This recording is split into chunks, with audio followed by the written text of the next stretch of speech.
Hello everyone, today I'm going to show you how to get lower processes on Windows 11 for a much faster performance. Make sure to watch the video until the end, not to miss any important details, like and subscribe.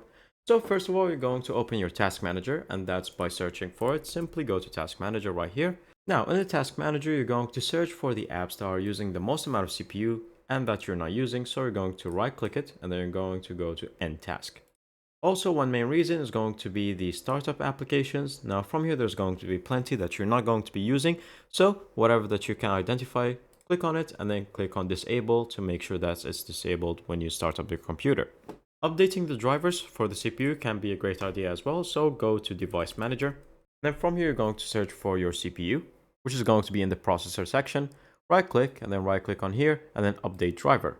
And then search automatically for drivers, and hopefully this will install anything new and try it on multiple different ones. I'm going to search for update, check for updates, make sure that this is updated to the latest version. Once you do that and you restart your device, hopefully that will help you reduce the CPU process usage. Thank you guys for watching. See you next time. Bye bye.